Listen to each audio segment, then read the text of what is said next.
Last night, as the world turns in the soap opera of the NBA, the Boston Celtics, who of course were mired in a nasty little losing vortex, pulled themselves out, pulled up their bootstraps, and went in and whooped up on the Warriors, who did not have Klay Thompson, in fairness to the Dubs. But the drubbing was just that. It was an epic and complete beatdown. And it was helped by 30 points from Gordon Hayward. 30. I thought he looked spriteful. I thought he looked athletic. I thought he looked like, well, Gordon Hayward, who was an all-star 2 years ago, who was the prized free agent acquisition of the summer 2 years ago, and a guy who had missed all of last year after playing 2 minutes before breaking his leg. That's what he looked like, the guy before he became the guy who was coming back from injury. And then I saw this stat that Boston, the Celtics, are 18-2 in the 20 games this season in which Hayward has shot at least 50% from the floor, 17 of 22 in games in which he doesn't. 17-22. Seems pretty easy. Get Gordon Hayward going and we're a better team. Oh, yeah, hey, we pay one guy $25 million a year or so. When he's effective, we're better. Huh. Marcus Smart said this. It makes our team even better when he's the confident Gordon, and he's playing like the Gordon we know. The man keeps working and working, and even though things aren't going for him, he continues to work. He doesn't quit, and that's why we're so optimistic about getting the old Gordon back, because we see how hard he works. Al Horford. When he has these big games, we all feed off him. He's such a good player. We're just better. When he plays at that level, we're just a better team. It's really interesting on how sometimes we focus on one thing, on one guy, and we lose focus of the whole or of another key factor. It's fair to point out that the Lakers, as much as LeBron hasn't been the same, he hasn't had the same energy defensively, he hasn't been able to carry this group. I've told people all along that because of the construct of this team, not having Lonzo Ball has been a major deficit for the Lakers. And you're like, Lonzo Ball can't make a free throw. Lonzo Ball's not a good shooter. These things are true.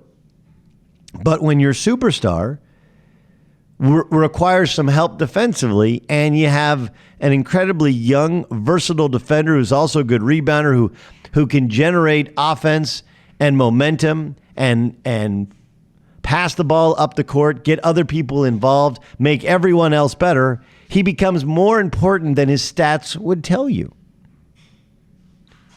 This is the case in so many sports, where we're so focused on Clayton Kershaw and what he does in the seventh inning that we lose sight of the fact that, well, maybe the story is actually that the Dodgers' middle relief, or the fact that Kenley Jansen hasn't been as good in the World Series the past 2 years as his stats would tell you they should be. I completely understand that Kyrie Irving has some body language issues, some issues with being a hypocrite and saying he doesn't want attention when all of his actions scream for attention. When he doesn't want to talk about the future and yet he doesn't want to commit to the present. I get it. But it should also be pointed out, and credit Rick Bucher. He joined us. We've had a long discussion. I've talked about this in my All Ball podcast. Look, they've been trying to play Gordon Hayward more minutes than he deserves for nights like last night because they know what he has in him. This, by the way, is why you need a true believer, a rabbi in the room. This is it. And if you don't have that, you're never going to get the benefit of the doubt. Like, yeah, do guys on that team believe in Gordon Hayward? Sure. They know he was an all-star. They know how hard he works. But that's not why he's been getting all these minutes and all these opportunities all season long when his play hasn't earned it. It's because he's got Brad Stevens. Brad Stevens has known him since he's 16 years old. Brad Stevens was there, and he was with Brad during Brad's first year as a head coach. They are boys. They are tight. And while sometimes that works against Brad Stevens in terms of how they deal with the Gordon Hayward thing, like, I got to be really critical of if I get on Gordon Hayward because he's boys with Brad. He's like a son to Brad or a brother to Brad. I got to be careful. All that's accurate. Like the Hayward thing is the bigger thing with the Celtics than the Kyrie thing is. Just the Kyrie thing is out in front of us and it distracts us from all this other stuff. You go back to the downfall of the Lakers dynasty with Shaq and Kobe. If you go back and remember, they were playing the Pistons in the finals and Karl Malone got hurt and Rick Fox got hurt. You start suffering injuries. I mean, you go back to when Magic Johnson lost to the Celtics in the NBA finals. Byron Scott got hurt. I've said this for a long time. When the Cavs came back from a 3-1 deficit to the Warriors, it should be pointed out, not only did Draymond Green get suspended, but Andrew Bogut got hurt in Game 5. Here's how important Andrew Bogut is. He ain't played in the league all year. The Warriors, knowing that he's finally in good shape, went out and just re-signed him because he's a great passer, great teammate, good rim protector, and maybe the best illegal screener in the history of the NBA. And if that gets Steph Curry 2 extra jump shots a game, he's worth his weight in gold. LeBron and Kyrie were amazing. And sure, Steph Curry struggled. And there was the chase down block and the made 3. But we do remember the suspension of Draymond Green, right? Draymond Green getting suspended for stepping over LeBron James, which is really a cumulative suspension. It was kind of a joke in reality. That helped it, and so too did Andrew Bogut getting hurt. Even last year for the Warriors, everybody points out Chris Paul getting hurt. That's accurate. But no one has said, Andre Iguodala wasn't healthy in the Western Conference Finals.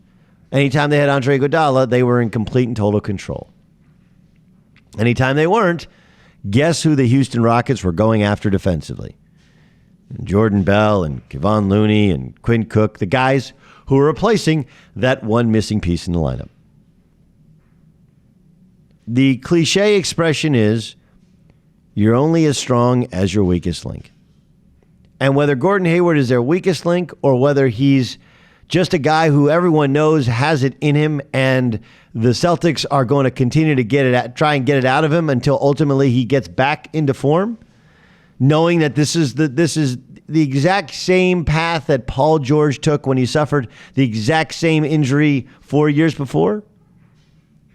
But whatever it is, the story of last night was not Kyrie Irving and his leadership. It had nothing to do with whether or not Kyrie has finally gotten the attention of his teammates. It's that Gordon Hayward, who's an all-star in the loaded West and was the number 1 free agent prize 2 off seasons ago, looked like Gordon Hayward last night. And when he does, the Celtics might just be the best team in the NBA. And when he doesn't, they're just another team. For his entire professional life, he has worked in front offices in the National Football League. And, of course, he stepped over to TV years ago, and he's always tried to provide unique analysis that comes from the boardrooms and what people actually say in the National Football League. He's Charley Casserly of the NFL Network. He joins us on the Doug Gottlieb Show. Not much going on, Charley. Not a lot. We'll have to dig out some things to catch up on, huh? I guess so. A quiet couple of days, huh? So let's get to the Kyler Murray.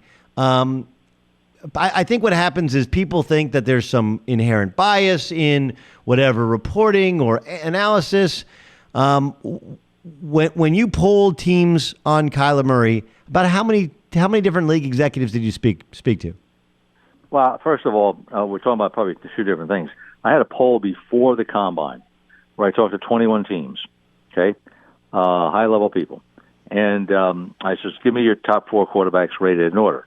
At the end of it, it was basically a dead heat. Haskins had 10 votes. Murray had 9.5. Jones of Duke had 1. Block of Missouri had 0.5. And that's pretty much how it went there. So that was it. After this, I talked to more than 2 teams. I'll leave it at that. and just tell me about the interviews for all four quarterbacks. And surprisingly, Murray did not do that well. When you summarize it, areas of leadership, work ethic, and then what the questions they asked him on the football board all were more questions than answers for him. Wasn't very good, put it bluntly. Now, we have to put that in perspective, though. Yeah. We have to put that. That's an interview. That's a 15-minute interview. Nobody is going to make a decision on a 15-minute interview. What I did was report on the 15-minute interview because I thought it was something that, was interesting. Teams are going to go through a long process in the spring. There are quarterbacks that have won playoff games that failed 15-minute interviews. So there's a lot more to it than that. And Friday on Up to the Minute with the NFL Network, 1 to 2, I'm going to go and show how this guy can be successful in the NFL throwing the football. That segment was set up long before we had the thing yesterday. I see. Now, I read what you reported, and what I found that I do think some people missed on was you, and you tell me if I'm wrong, but you said it was the worst, that it was the worst they'd seen for a high-level quarterback prospect. So where does that cut off? Because, people said last year that Lamar Jackson was very nonverbal, was far behind. So what, in terms of, because I think you contextualize it with for a high-level quarterback prospect. Is that for the top prospect in the draft? This is the worst interviews of its kind. Is that how you would contextualize it? Well, high level to me is a top 10 pick, we'll say. Okay. Now, what has to happen is this: Lamar Jackson. They went with an option offense. That's what, and they were successful. And in the end, the Chargers caught up with them and defensed it. I think you've got to have the right offense for Kyle Murray. Everyone said that. What is the right offense? That's what I'm going to show on the show on Friday. There is a right offense where this guy can be successful. I thought on tape the guy was phenomenal. Made all the throws, strong arm. Obviously, he's mobile. Did a nice job to me on accuracy. Thought he read defenses pretty good, as simple as the things he might have seen. So a lot of positives on tape. The system is key for this guy to be successful. I think everyone knows that. So the point is not everybody's going to take this guy. That's one thing that could happen here. But if Arizona doesn't take him, I'll be surprised. How can you find out somebody's leadership in 15 minutes? That's what people ask. Well, you can't. But you can get a feeling of how the guy carries himself in the room. Okay, there's a certain way you carry yourself, a certain way you answer questions that you can say, I'm not sure how this guy's going to fit and run an NFL team. I train players for the Combine, train over 100 players a year. This guy could not have been trained for this interview based on the things that I was told. Charley Casserly from the NFL Network joining us on the Doug Gottlieb Show. How much of it is the juxtaposition with Dwayne Haskins, who apparently performed really well in these interviews, and how much of it is the juxtaposition of Kyler Murray versus Baker Mayfield, who was like a savant at the whiteboard last year? How much of it is the comparison to those two? You mean the comparison to Baker Mayfield and Haskins? Yes. No, I don't think Kyler Murray being measured up against Dwayne Haskins. Kyler Murray is an Oklahoma guy being measured up against, hey, last year we had Baker and he was unbelievable. And this year we got this guy and he's quiet and he's not nearly the same at the whiteboard. Do you think that plays into it at all? I divide my answer to 2 points. Number one, no. Each one is not compared to another one in that individual session. However, I think it's logical to compare Mayfield and Murray coming from Oklahoma. And what I was told is that, Mayfield is ahead of him in all the areas that we talked about as far as the work ethic, the handling the board stuff, and leadership. Now, leadership may come in many different ways, but that's the stuff that has been told to me by multiple people, too. Charley Casserly joining us on the Doug Gottlieb Show on Fox Sports Radio. What were the reports on Dwayne Haskins, a guy who threw 50 touchdown passes, a guy who also only started a year in college at Ohio State, and their offense was not necessarily a pro offense, but he put up some ridiculous numbers and is more of a pocket quarterback, bigger size. What were the reports on Haskins? Well, a pocket quarterback. The 40, I don't think they may have been a little surprised at, but 4.95 might have been the guess anyway. So he's over 5. Not a big difference. Sharp on the board, though. Sharp on the board. Yeah, he did very well there. Had a good grasp of what they asked him and the questions they asked him. That came back from all the people I interviewed. Charley Casserly joining us on the Doug Gottlieb Show. Just you mentioned for Kyler Murray, it's going to depend upon the system. there is this assumption, and I think some of it we repeat what we hear from the league, but some of it is we're in media people. We like to think that there's an evolution taking place. Should be pointed out that Tom Brady won a Super Bowl from the pocket. Phillip Rivers from the pocket. Like you can get, I know Mahomes can stretch the pocket, but it's his ability to make all the throws from and sometimes out of the pocket. Aaron Rodgers as well. Like, has the league changed that much, or is it more we desperately want to see more mobile quarterbacks, but those mobile quarterbacks they still don't have a long shelf life? What's the reality to it? Well, one thing has changed is shotgun. Shotgun is used as a primary formation by a lot of teams. That hasn't. That has changed there. Things evolve, the run-pass options in the game, but there have been other evolutions too, and teams, depending upon who the team is, sometimes defends that better than other teams. But teams know how to defend it, let me say that. So anyway, I think that as far as the evolution goes, I think the shotgun, some of the run-pass options, those are the types of things that I see. Now, again, you're right, pocket quarterback, they're the ones that have won the Super Bowls. We're getting a little closer now because Mahomes, who ran more of a pocket offense than an option offense, but he made a lot of plays outside the pocket. Sure. So, but I still consider him attempting to be a pocket guy, and time will evolve. But we haven't seen a true option type guy, and I'm not sure we will see that. Charley Casserly joining us in the Doug Gottlieb Show on Fox Sports Radio. You mentioned that there were other quarterbacks. How far is the drop-off after those top two in terms of your evaluation and others' evaluation of the quarterback position to date? Well, Murray's kind of an outlier. It's either you love him or we're not going to take him. All right, so let's assume Murray and Haskins are up there, okay? Haskins is and Murray, or Haskins, who's traditional, is ahead of the Duke kid and the Missouri kid. Now, here's the thing. I think that the Duke guy, I think that guy, middle of the first round. The Missouri guy, people talk about it. If somebody takes him in the middle of the first round, I think that's going to be a reach. I think he's more of a later first round guy, top of the second round. Excuse me. Yeah, but like it sounds like your expectations for a Drew Lock, for a Daniel Jones, is far less than that of Dwayne Haskins, right? Like Yeah, I guess I didn't answer your question the way you wanted. I like Jones a lot.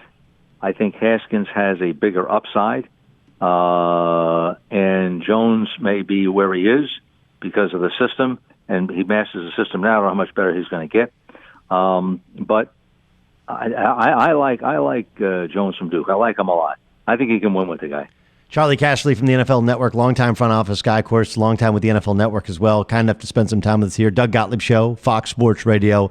The Pittsburgh Steelers are basically, it's like running an auction, right? By Friday, all bids are in.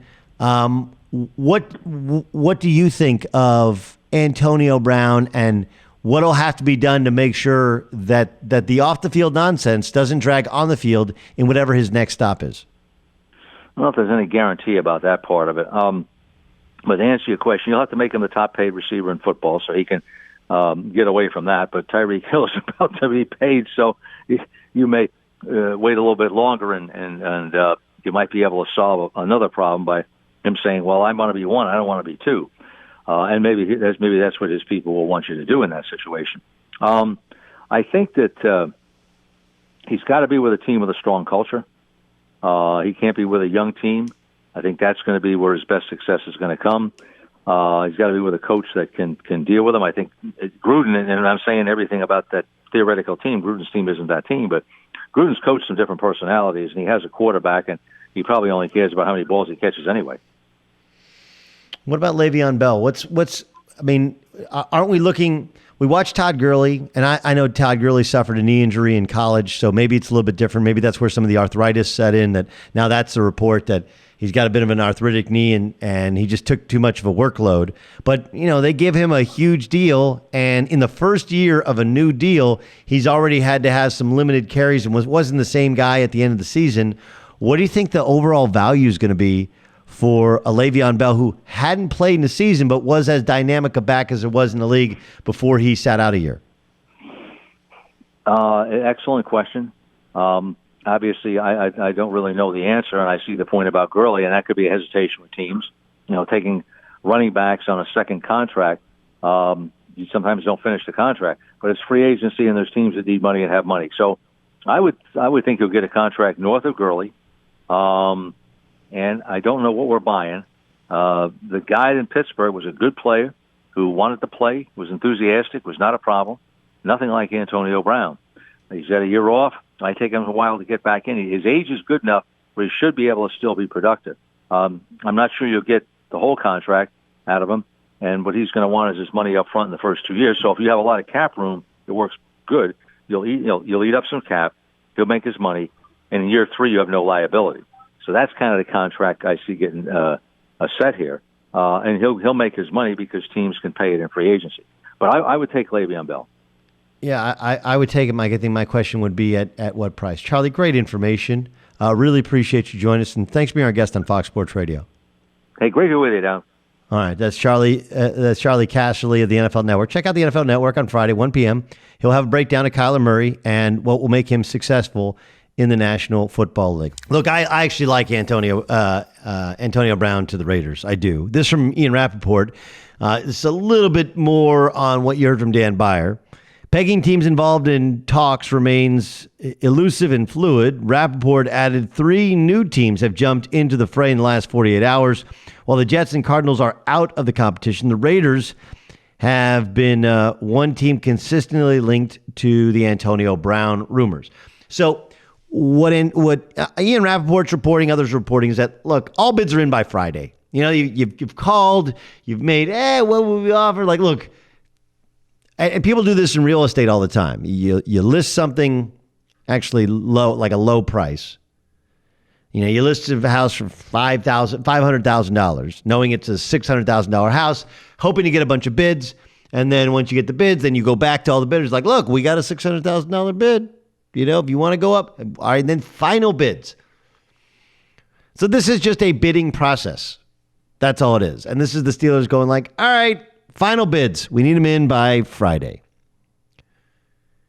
And I think the Raiders make a ton of sense. Now, do I love the idea of paying Antonio Brown more than any wide receiver in the National Football League? Not really. I mean, rewarding his type of behavior only empowers his type of behavior. But I'd like to see how the contract is structured. Remember, the Raiders have a ton of cap space. And one of the things they have in Gruden is Gruden has 9 more years on his contract. You're not running the coach out of town. The Raiders have also historically sat players even in their prime. I mean, Marcus Allen, obviously, he crossed whatever he did to end up crossing, ownership back in the day. The fact is that Al Davis sat him in his prime and played Bo Jackson instead. Some off-the-field stuff. But more than anything, I think that Gruden's tenure, Gruden having won a Super Bowl, Gruden having dealt with unique personalities before, like a Keyshawn Johnson back in the day, he'll draw on that. Gruden can say, like, look, we had Jerry Rice in the second phase of his career. He was incredibly successful. We had Tim Brown in the second phase of his career, and look how successful he was. I mean, if the idea is we had Le'Veon Bell, we had Antonio Brown, we keep Derek Carr, I don't think this is where you want Kyler Murray, though. The rumors of he wants Kyler Murray, I don't want a rookie quarterback. I want a veteran quarterback. And I want somebody who knows how to get the ball out. And if you look at what many people believe the Raiders will do in the upcoming NFL draft, right? It'll start to make some sense to you. If Josh Allen is available and you sit there and go like, okay, here's what they did. They had to pay Khalil Mack $90 million guaranteed to keep him. So instead, they trade him, get 2 first-round picks, and one of them is Josh Allen, who may not be as productive, but younger and a fraction of the price of what you would have had to pay for Khalil Mack and a ton of talent. And then with the money that we saved, and we also traded away our top wide receiver, and with the money that he would have making, $14 million this year, maybe we pay $17 million this year to get Antonio Brown. We got a better. Antonio Brown is better. Right? Does anybody want to argue that Antonio Brown is not the better wide receiver of the two? Of course not. Of course not.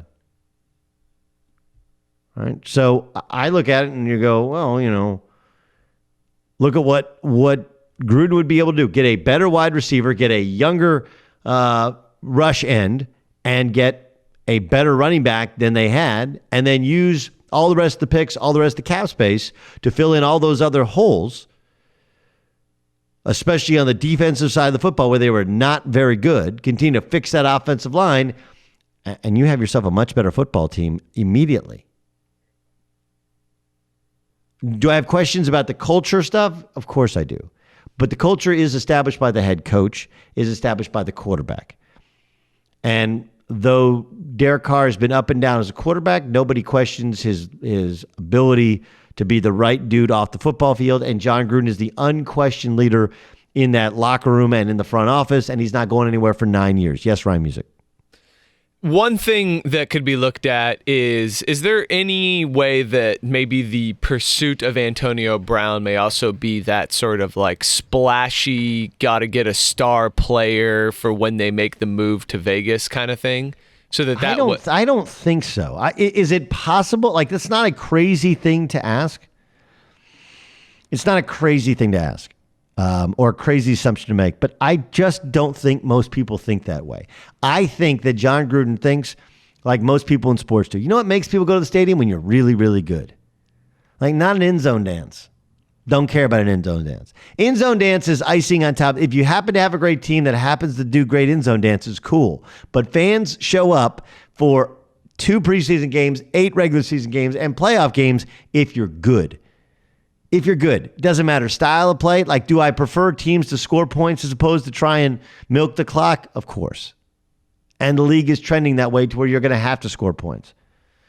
But I just think, I don't think they would acquire Antonio Brown for splash. That might be an ancillary benefit. I think it's because he's really, really, really good. They got rid of their most talented wide receiver he's not in the ballpark. He's not in the ballpark with Antonio Brown. And that's really kind of what it comes down to. Like, you go and look at what Antonio Brown has done in terms of production. And I'll grant he's 30, but he's not an old 30. It's not like he's a guy who's constantly missed games, constantly missed snaps, or whatever.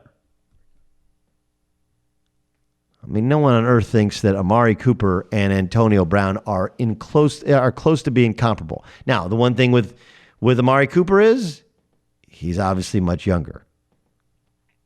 You know, he's only 24 years old. But he has not, to this point, shown the ability to be anywhere close to the game-breaking wide receiver that Antonio Brown has been. And so if you upgrade at wide receiver, and maybe you take a slight step, you know, like, he's not Khalil Mack, but you go in and get a really, really talented young defensive end, and you get a freak talented, you know, dual threat running or catch out of the backfield running back. Like, if those are if in addition to draft picks, those are the moves that are made to help fix the Raiders, I would say Gruden's gone on a pretty good run there. Every day at this time, we like to play for you a portion of a previous show on Fox Sports 1 and Fox Sports Radio. We call it And Now. Here's Shannon Sharp explaining why he thinks the Rockets are ready to take down the Warriors. Not only are they a big threat, I believe they're the only threat. But that's contingent, Skip, on Chris Paul's health. And we know a lot of times come playoff time, Chris Paul is not healthy. Hopefully he's gotten that injury bug past him because it happened early in the season. Skip, James Harden, he's unguardable right now. Skip, he's unguardable. Because if you hit Kawhi Leonard up and Siakam for 35, great. Yeah, we know Kawhi is a top 2 on-ball defender. He hit Paul George up for 42 and 41 the last 2 times they played. Paul George, Kawhi, the best 2 on-ball, two-way players going in the NBA right now. They're the only threat. Not are they a threat, they're the only threat. I think they're a threat. I don't think they're as good as they were last year. And I think most people would agree with that. I mean, without, Trevor Ariza was the best weapon they had. I mean, look, it's so much more interesting than just the stats of look at how many points that he had. The problem with them guarding the Warriors is where you're going to hide James Harden on defense. Where are you going to hide him? PJ Tucker's tremendous, and he does a good job of being physical with Kevin Durant. Although Durant struggles sometimes with him, sometimes with Ariza. With only one, you're always just a couple foul calls away from that not being an issue. And as physical and nasty and tough and tenacious as PJ Tucker is, the fact is that when Durant gets it going, he can just shoot right over him. But then where are you going to hide James Harden? You can't have him guard Clay and you can't have him guard Steph. And based upon their lineup, he's going to have to guard one of those two guys. And if they try and hide him and put him on, that's the problem with the Warriors is that your inability to hide a guy if you have a weak perimeter defender.